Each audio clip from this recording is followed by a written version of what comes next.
Le prophète qui a été scié en deux. Zacharia était un prophète mais aussi un messager qui lui-même fut grandement éprouvé. Et voici son histoire.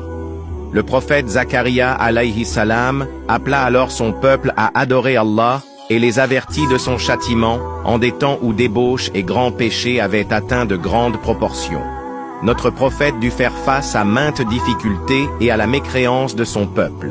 Il avait atteint un âge avancé et était l'époux d'une femme âgée qui n'enfantait pas. Il demanda alors à Allah de lui donner un garçon pieux qui lui succéderait dans la prophétie. Allah lui fit annoncer la bonne nouvelle qu'il aurait un fils.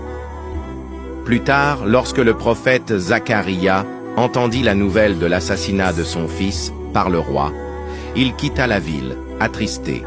Il se rendit dans un verger où il possédait des arbres près de Jérusalem. Les soldats du roi coururent derrière lui pour le capturer. Il passa auprès d'un arbre qu'il appela par la volonté de Allah. « Viens à moi, ô prophète de Allah » lui dit l'arbre. Lorsque Zacharia s'approcha de l'arbre, celui-ci s'entr'ouvrit, et le prophète pénétra dans le tronc qui se referma aussitôt sur lui, sans blesser notre prophète. C'est alors que l'ennemi de Allah, Iblis, surgit et saisit un bout de vêtement de Zacharia pour le faire dépasser de l'arbre.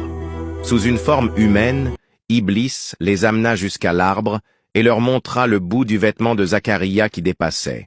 Les soldats prirent des haches et coupèrent l'arbre à l'aide d'une scie. Le prophète Zacharia mourut prisonnier de l'arbre. Iblis le maudit, disparut ensuite. Si notre prophète n'arrêta pas ses cris de douleur, Allah allait anéantir toute l'humanité. Mais notre prophète pensa à nous et mourut en silence. Prophète Zacharia alayhi salam.